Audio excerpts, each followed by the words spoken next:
got you. Yeah, they said it's all on you. Yeah. I just told him take the wheel, I'm just walking in my purpose, on purpose. I got the faith, I know I'm working. Protect my inner peace, I'm digging deep and really only scratching surface. It ain't perfected, but it's perfect. I just told him take the wheel, I'm just walking in my purpose, on purpose. I got the faith, I know I'm working. Protect my inner peace, I'm digging deep and really only scratching surface.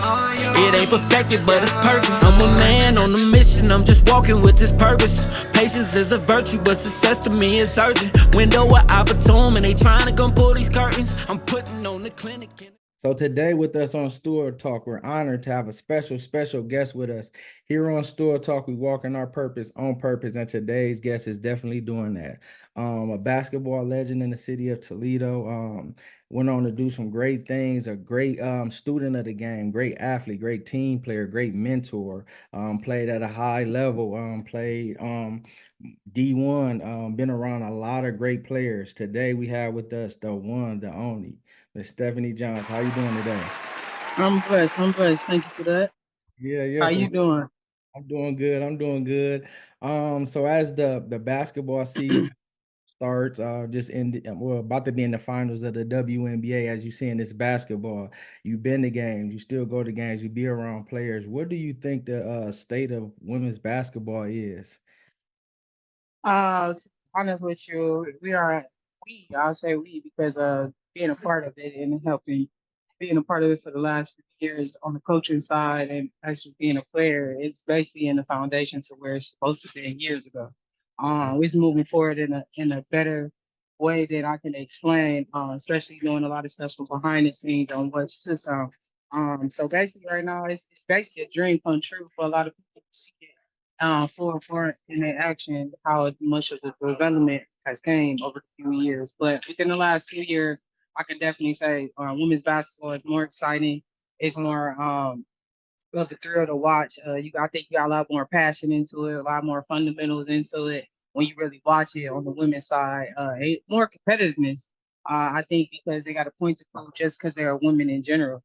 So I Yeah. think the development of the years, I'm here for it.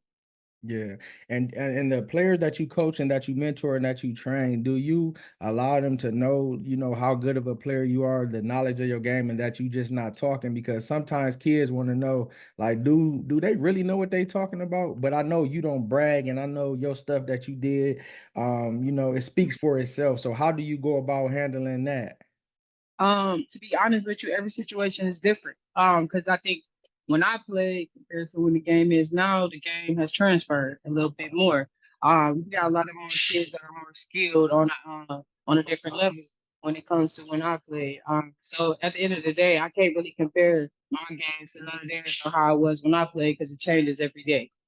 So my biggest thing is to learn with them. Everybody has to learn, we have to start somewhere. So I learn with them as I do it, but at the end of the day, I do have a resume behind mine. That's the only difference. Yeah. You were a standout player at Bowsher. You went on to play Division 1. Can you share some key moments and lessons in your playing career that shaped you to be who you are today? To be honest with you, moments in my career, I'll just definitely I go all the way back to when I first started. I definitely share my testimony on the reason why I really continued on with basketball. It started in the second grade. I got eight brothers, four sisters. So I got a brother, he was trying out at the time at Glenwood Elementary. That's where I went to school in front of OS10 area. He was trying out for the team. We usually walk home back and forth together in school. And at this time, I'm like, you trying out? I was over there just dribbling the ball. So I ended up doing the drills with them. As I was doing the drills with them, my mom comes into the gym. I was supposed to walk home from school. She like, get your foot over here, let's go. Like, come on. The coach like, no, no, no. She doing good in the drills. Let's keep her. So from that point on, that's when I did development of basketball. But my biggest moment is when I really got into basketball and I found my backbone because I'm a kid with a learning disability. I have dyslexia. So basically, I was mainstreamed into regular classroom because I grew the confidence from basketball. So basketball really was something that really saved my life and transferred me into caring about school, sitting down, learning the academics and learning all of that, transferring that. So that's my biggest moment with basketball is just transferring my life into meeting a purpose and wanting to do something. Yeah, and that's what I tell all the young athletes as well. That's playing basketball, that's training, that's learning something. Basketball is the game of life. Like not only do you learn fundamentals in basketball, but you learn about family, you learn about um different things on a basketball court. Just get something out of basketball versus just basketball. So that's amazing that it was able to help and shape you into being who you were. When did you start to know that you was really different and set apart? Was it before you went to Bowsher or was it as you was in high school? It was way before with the Bowsher. It was in elementary. I played on the all boys team. I was the only girl. We used to play in the city league back in the day. The city league used to be at Steve Mix and Start High School. You either played in the city league that started, you played in the Steve Mix league over there. So we used to play two nights a week. 2 nights a week back there. You had Nectar Hill, you had King, you had Glenwood, you had Old Orchard, you had all those credit teams. They all had boys on the team. I was the only girl in the league, dominated, won MVP. People used to come to our games. I'm not lying. This is elementary. Anybody can see this video, they will even vouch for the sellout games at elementary. So at that point, that's when I knew I was different. Because if the dudes can't guard me, there's no way that the females can guard me. So Yeah. that's when my mentality had to change. Like, oh, this really can be something.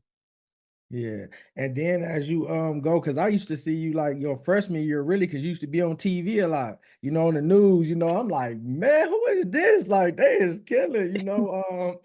So how was it even when, it was time to think about schools, picking schools or schools reaching out? What approach did you take to that? Like, how was that even back then? Back then, we didn't have social media like this platform. We didn't. So everything was written letters. You get letters sent to the house. It was letters. It was mail, mail, mail, mail, mail. And at the time, I used to play for an organization called All Ohio Black. That's the AAU program I played for with JB.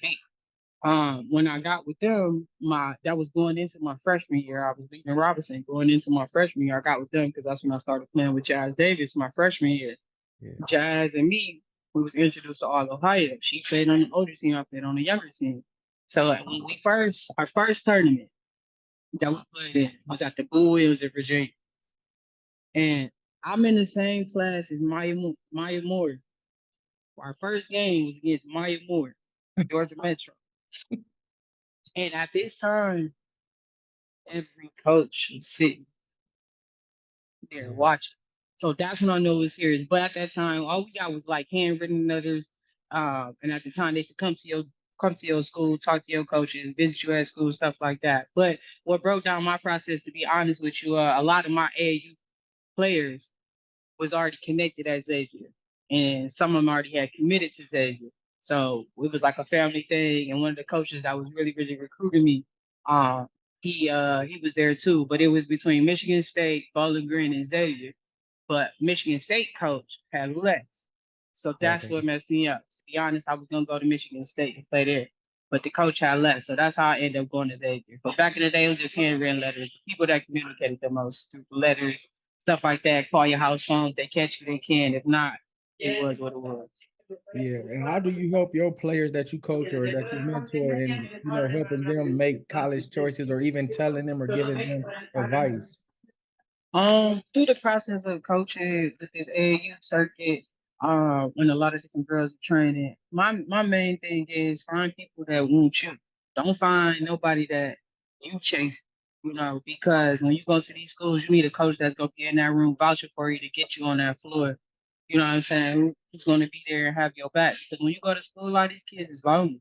They don't have nobody. You be the best player, you go there, your bubble get popped real fast. You got freshmen competing, you got seniors competing, juniors competing, everybody competing. So when you go into it, I just tell everybody, don't throw your eggs in one basket. Be very open to this, very open-minded to these coaches. Find it, talk to them, communicate with them, talk to the players as well that go to the school, even players that used to go to the school, because everybody know this transfer portal is crazy. So Yeah. maybe you want to talk to these kids and say, hey, what was your reason behind it? Not only that, you got to look at the team and see if it's a post ran team, the guard ran team, see where your identity is. You got players that, hey, they got these two girls already coming over here. So where are you going to fit in this bunch? You know what I'm saying? So I try to break down everything, also academically. Do they have what you got when you're going to school? What you going to school for? So you got to look at it all different type of ways when you're going into it. But my best bet is go for who's going for you, man. Don't go for the name, none of that. Especially with NIL, you can always get recognized on that scale because now a lot of kids going to school just for the money. It ain't about winning championships, which is sad, but that's what it came down Yeah. to. Yeah. As a coach and a mentor, what are some of your values and principles that you instill inside your players? Because I know they have you have a big effect on them. Like I had interviewed somebody, you said I used to coach her, so I told them, I said, And "No, then the world is small," and I mentioned your name, and they spoke nothing but great things about you as well, and even other players that know that I know you. So you definitely make an impact in their life. So as you're making the impact, what lessons and what values are you and principles are you instilling in them? To be truthful, I'm a relationship coach first. I think a lot of coaches, they go in a situation where they have kids and they don't even know the kids. So my rapport with the kids are good basically because I try to get to know them personally. Because I can yell at this kid and her response might be different compared to this kid. I got to be a little bit more passive just to get through. So my thing is just relationship based. Just trying to get to know them. Not only that, faith. I tell kids all the time, I don't get you into school. God and yourself do. Nobody else do. Yeah, Because guess what? God gonna give you the capabilities, and you got to give yourself the identity to put that through and work. But the passions in your heart, He will give you if you desire that. So yeah, faith is always the number one pusher in that. Academics, of course, I stay on them academic. But me personally, I'm more of a family oriented because that's where I came from. I came yeah. from that foundation, so I'm gonna always push that foundation. So no matter where I'm at, with any dimensions of group or any group of women, men, don't matter. I'ma always push family first and always God. That's always me. Yeah, before I ask you this next question, I always wanted to ask you this. It's a picture because you come from a family with athletes. It's a picture with you, Cheatham. I think Donzel was little, Jasmine and Freddie, but y'all all got 23. What's the meaning behind 23 and why y'all picked that jersey? Because all of y'all had it. I'm gonna be honest. I started the trend at the 23. I'm a fan of Michael Jordan. I'm gonna be Okay. honest. I'm a fan of Michael Jordan. I thought he was always the greatest. And when we sit around at home, that's who we was watching. We was watching the Chicago Bulls. So it was like, if I got 23, we rocking together. You got 23. You got 23. You got 23. But everybody in our family found their own functions of life, and whether it was Yeah. basketball, football, track. I will say I come from a blessed family, a blessed genes, and a lot of people was capable to make it out on the athletic skill because you had to do something. You either had to play an instrument, you got to play a sport, you got to do something. You're not about to sit around and do nothing. But it just came from, being honest, Michael Jordan, the greatest of all times. If you ask me, that's where it came from. Yeah. And when did you know that you wanted to coach or coaching was in your blood or that you was even gonna do it? Like, how did it start? I'm be honest. A lot of people that play ball can't coach, and a lot of people that coach can't play. Um, but it was one time, I'm gonna go back, I'm gonna revert back to my AAU days when I was playing against, this actually was my last year AAU, was playing in Nike Nationals in Augusta, Georgia. And at this time, my AAU coach had two programs where top tens we was playing. We was playing, another team was playing.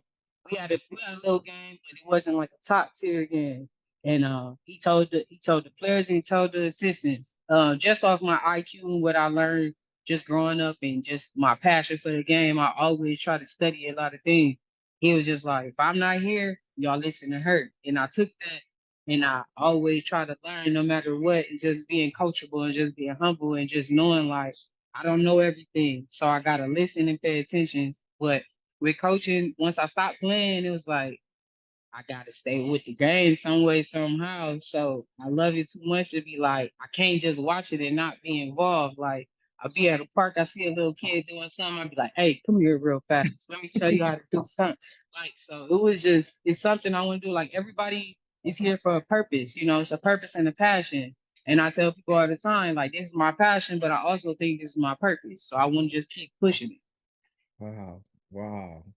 What challenges do you face when you mentoring Ooh, basketball players and how do you overcome them? the parents. I'm be honest with you. in this day and age, the biggest problem is parents. And I'll say this is because a lot of kids have parents that want them to be what they wanted to be. Not only that, you got a lot of kids that have parents that don't know the level of their kids. So they like, my kid is this, and they really not this or this or that. You know what I'm saying? So that's my biggest for take on that right there. And then also um a lot of trainers think they own these kids. Yeah. Um and they trying to articulate too much. They got their hands in it too much where it don't need to be. So sometimes that can come friction between a coach and a player because like my trainer said this. Okay, so what's going on over here right now? They should be present in this Yeah. moment. What you're doing with that person, you can have that. But nobody owns nobody. You know what I'm saying? And that's what a lot of people think. Like, I touch this kid, I train this kid, that's my kid. Like, no, this ain't that. Like, this world's a million full of kids. Like, this is open Yeah. for everybody. It's opportunities for everybody. So what's up? Let everybody eat. And not only that, this kid ain't yours. This kid is God. Yeah. Yeah. Yeah, definitely. So how do you balance even on the teaching side with the emotions and the mental aspects and even, being emotional, being at their, young ladies? How do you balance that? Just knowing that I'm a lady first. You know what I'm saying? No matter what, I'm a lady first. So a lot of things that they go through, I've been through. You know what I'm saying? Not only that, I'm just learning from them. But emotionally, I try to keep God first, to keep my control and emotional capacity of it. But to listen, you gotta listen to them. You know what I'm saying? Because when they start to act unnormal with what their situation is, because the emotions of them get to them, and you start to lash out, they see your response, so they gonna do the same thing that you're doing. So at the same time, just being a leader on all aspects of way of life to show them how to handle certain things. Yeah. What changes or improvements would you make being with the trainers and even the development with young athletes? Do you feel like a lot of the training is necessary, or do you think it's a certain type? Because a lot of people be doing drills with cones and they do stuff that they don't do in games. Like how, as a coach, you know both sides of it. So would you change anything, or would you say we need more of this? I wouldn't necessarily say I change it, but just know the type of person you're training. Like every kid can't do certain things. So I can't expect this kid to when that's not their identity. You know what Yeah, I'm saying? Like you gotta know the identity of your players, be able to teach them certain things. Not only that, the identity of their team and what their role is in that team. So I think little more game-like situations should happen in training, of course, yeah, because there's a lot of kids that have a lot of skill but don't got game-like skill. So you can put them in a situation in the game where they don't know how, but they know how to dribble through them cones like that. Make yeah, it make sense. So I think a lot of people they just got this mindset of, oh, this kid do this, so this kid can do this. No, study your kid, know your kid, figure out what they gotta know to get them to develop. yeah. And as a former player and a coach and a mentor, how would you continue making impact on the game with the young athletes? Um, I just gonna keep believing in them, man. I'm just gonna keep on inspiring them by telling them. Like a lot of the tongue is powerful. I didn't see I speak on Friday. I give you one example. One year we had her senior year of high school. She like, I wanted to go to a game. It was during March Madness. South Carolina played at South Carolina. I said, okay. She like, go with me to the game. I said, okay. It was Miami playing against South Carolina. This the year South Carolina won. Went in, was walked in like first quarter. It was packed. She looked around. She said, I want to play in something like this. Like I want to be in this atmosphere. She was like, next year I'm gonna win this. That following year, they won a national championship. Wow. That following year, that exact next year, they won that her freshman year, she won that championship. So the tongue is powerful. Never sell yourself short. Speak it, live it, walk it, dream it, and work at it. It's a passion of yours, it's a dream of yours.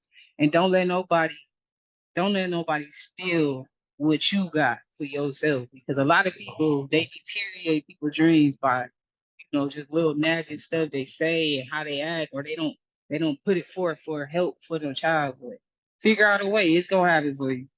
Yeah. And what do you speaking of Flau'jae, what do you think is gonna be her season like this year, being that she gonna be the leader, is gonna basically be her team? You think she gonna shock some people, even though you already know her full potential, but she's such a team player, so she do whatever's needed. But her being at the helm, how is that gonna look? Is I'm gonna say this. This year, I'm excited for this year more than any year that she didn't have. Because like you said, the forefront is hers, but at the same time, like there's no other they got options, but there ain't no other option but for you to do what you gotta do. Yeah, Like you you gotta do it. So I'm excited for this year, especially with the work she putting in. Because like I say, everybody see her this way, this way, this way. But when I tell you this is a kid that's been doing this 5 a.m.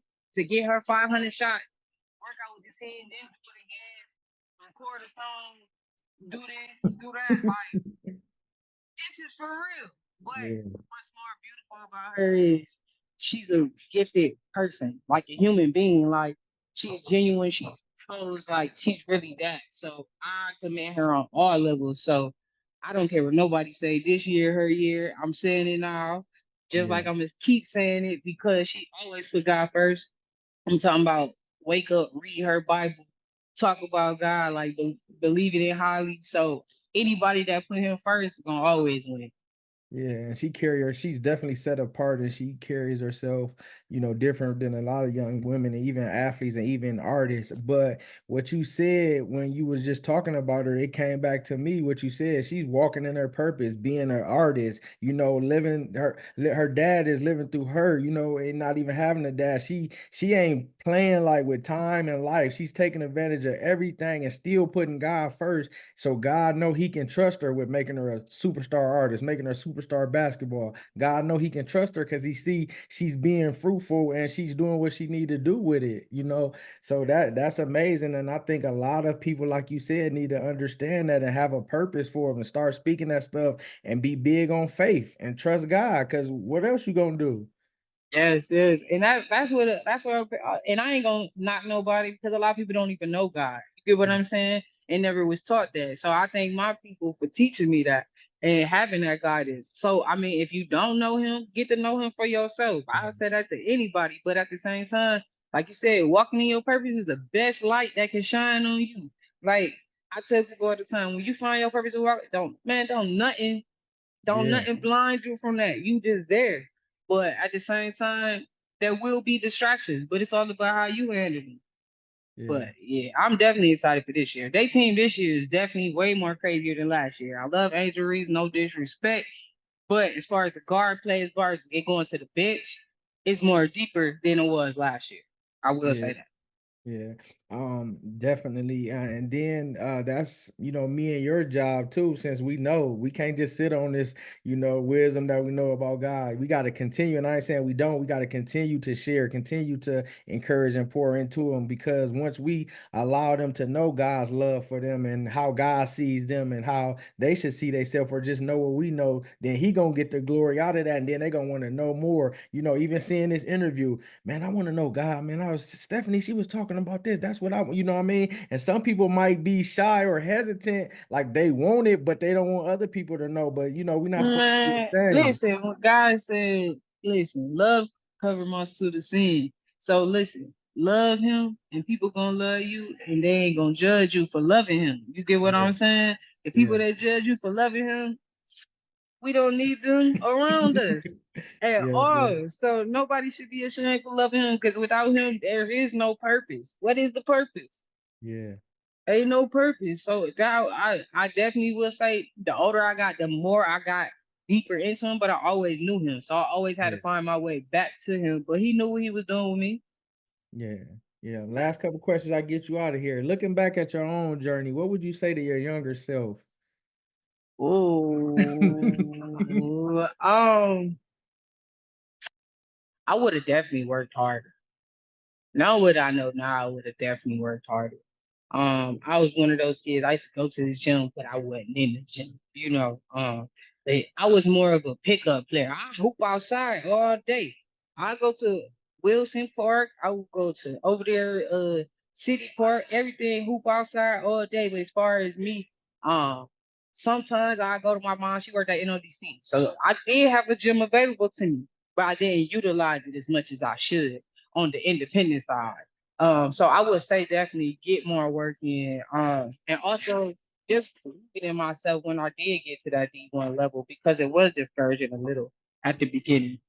So just believing in myself a little bit more as in far as academic wise, like I said, I had a learning disability. So on the academic wise, I was a little discouraged when it came to the college level. So I would say believing in myself more on that aspect and just also just shoot. I wish we had NIL when I was playing Right. that part. Yeah. But yeah, I'll just say that just working in the gym more independently and believing in myself more on the academic side once I got to that level. And whatever comes to your mind, speak something positive to the youth who desire to play basketball at a high level like you did, both on and off the court. To be honest with you, I'm gonna say any level is a good level. No matter if you JUCO, no matter if you D1, D2, D3, an opportunity to get an education is a blessing. Because a lot of people from where I come from, they don't even make it out to graduate even high school.